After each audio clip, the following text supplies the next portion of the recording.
हम जी ये कहना चाह रहे हैं कि आपके माध्यम से मोदी को संदेश पहुँचे कि एक मान लो हमारा छोटा सा हरियाणा है, उसमें 90 MP बनते हैं, MLA बनते हैं, 10 MP बनते हैं। वो तो अपनों कानूनों के लिए कुछ भी नहीं बोलते। वो एक बार जीत जाता है तो उनकी पेंशन, 5 बार जीत जाए तो 5 बार पेंशन, और हमारे किसानों के ऊपर नाजायज़ बिल थोप दिया। इसको तो हम स्वीकार नहीं करते।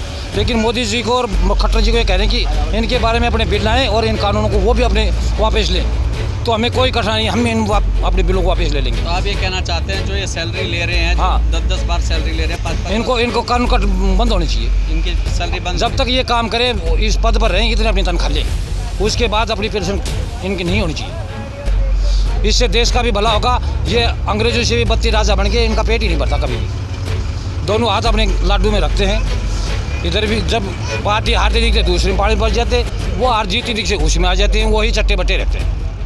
ना हमने कांग्रेस से बुराई, ना बदल कानून बनाया गया था, उससे भी कोई फायदा तो नहीं हुआ, कोई पालना नहीं हो रही, कोई पालना नहीं हो रही। वंतियाई फलाना ये अपना फायदा के कानून बनाते हैं। किसी ने ये कानून किसने बनाया था कि भाई 5 बार MLA बनेगा तो 5 बार पेंशन ले। हमारे कप्तान साहब है, अब 6 बार जीत गए। आज के दिन वो सबसे हरियाणा में 32 पेंशन ले रहे। बताओ उसको एक, जबकि क्या उन्होंने गोली चलाई है? सैनिकों का दिए तो बंद कर दिया। और हमारे तो सबका ही रेल की पेंशन काट दी, बिजली काट दी, मास्टर की काट दी।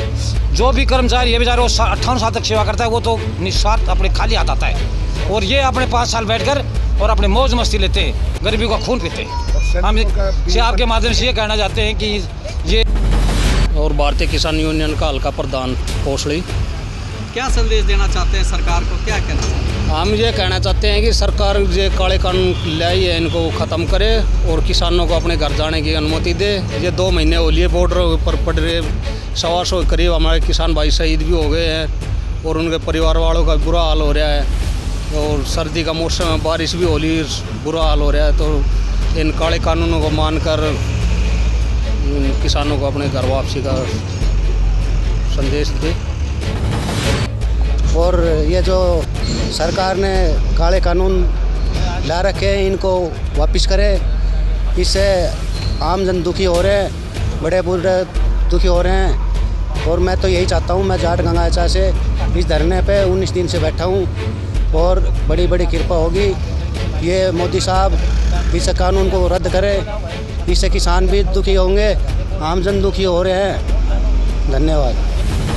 कल को लेकर जो आप जाएंगे, क्या रणनीति बनाई आप? हमारी रणनीति यह है, कल के लेकर कल हमारे रोड आई लाला से कुछ ट्रैक्टर हमें भेज दिए जो ढासा बॉर्डर पर जा चुके। अभी मेरी फ़ोन पे उनसे बात हुई थी। कल रूपरेखा है बनी, 7:30 बजे यहाँ से काफिला चलेगा। हम मसानी बैराज जाएंगे और मसानी बैराज से फिर हम दिल्ली जाएंगे। हमारी रूपरेखा तैयार है। हमारे कुछ साथी डहीना से जाएंगे, कुछ ये रामगढ़ के पास एक चौक है उससे जाएंगे और कुछ साझापर से हमारे साथी जाएंगे। तो रेवाड़ी के किसान अब जागरूक हो गए और काफ़ी संख्या में किसान, काफ़ी संख्या में ट्रैक्टर ट्रॉलियाँ यहाँ दिल्ली जा रही है। तो जो सुरक्षा व्यवस्था को लेकर और अन्य हिदायतें दी गई हैं उसके बारे में क्या? उनके बारे के में सुरक्षा के बात है, किसान हमसे कह दी गई है। हमें ऊपर से भी चढ़ोनी साहब ने आदेश दे दिया है, बिल्कुल शांतिपूर्वक जाएंगे, नहीं कोई शराब पिएगा, नहीं कोई डंडा लेकर जाएगा और नहीं कोई झगड़ा करेगा। अगर पुलिस हमारे मारेगी तो हम खा लेंगे, लेकिन इस आंदोलन को कामयाब बनाने के लिए हम सरकार से लड़ाई नहीं करते।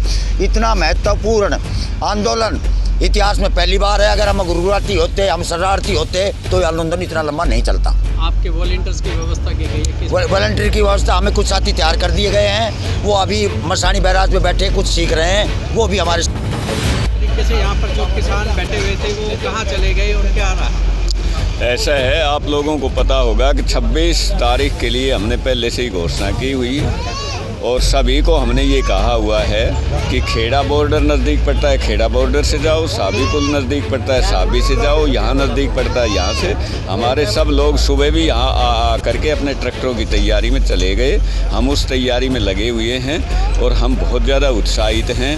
और सबसे ज़्यादा खुशी इस बात की है कि भारत आज़ाद होने के बाद जो शोषित और पीड़ित समाज था उसको अपना हक मिलने के लिए जा रहे हैं। हम 100% आशान्वित हैं, 100% हमें उम्मीद है। हम लड़ रहे हैं और हम जीत रहे हैं। हम लड़ेंगे और हम जीतेंगे। मैं भारतीय किसान यूनियन चढ़ूनी गुट के रेवाड़ी का उप प्रधान हूँ।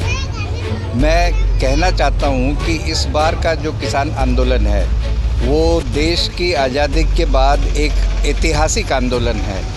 इस ऐतिहासिक आंदोलन में सिर्फ ना केवल किसानों का ही समावेश रहा है, अपितु किसानों के अलावा मजदूर वर्ग ने, महिलाओं ने, और मैं कहूँ 10 साल के छोटे बच्चे भी आप देख सकते हो कि उनके साथ बैठ के ये समझ रहे हैं, सोच रहे हैं कि हमारे पिताजी, हमारे दादाजी, हमारे रिश्तेदार, हमारे परिवार आज एक आंदोलन की लड़ाई लड़ रहा है, वो है किसानों की आंदोलन की लड़ाई।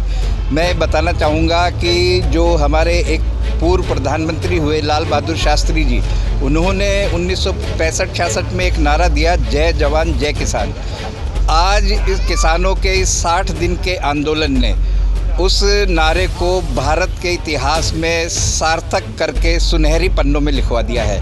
आज जय जवान और जय किसान दोनों की बराबर वो समझी जा रही है और दोनों को समान इज्जत की लड़ाई लड़ने का जो अपना एक मुद्दा लिया है उसमें वो आज सफल हो रहे हैं। मैं बताना चाहूँगा कि जो सरकार ने अपने बैकफुट पे होते हुए किसानों के लिए कमेटी बनाने की मध्यस्थता करवाई या सुप्रीम कोर्ट से मध्यस्थता करवाई, या आज जो 26 जनवरी की गणतंत्रता दिवस परेड में जो उन्होंने रूट खोला है, किसानों को ट्रैक्टर परेड निकालने की अनुमति दी है, वो अपने आप में सरकार का ये एक वो फेलियर मानता हूँ कि सरकार इससे बैकफुट पे आ गई है।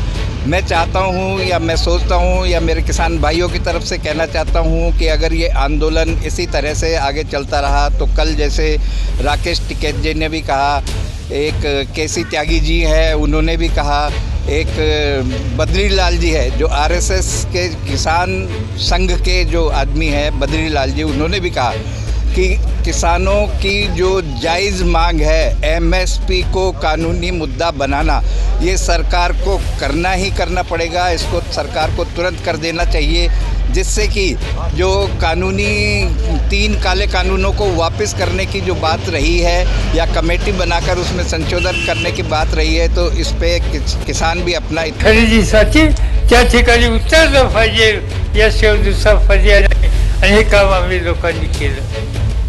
मी स्वतः बघितलं, 10 वर्ष मी बघितलं अन्नमंत्री म्हणून पंजाबमधल्या शेतकऱ्यांनी सबन हिंदुस्थानला फुगेल एवढा गहू दिला, तांदूळ दिला आणि 100% खरेदी करायला सांगितलं। त्यावेळच्या सरकारने मनमोहन सिंगांनी आम्हाला सांगितलं 100% खरेदी करा। आजचं सरकार 100% खरेदी करायला तयार नाही।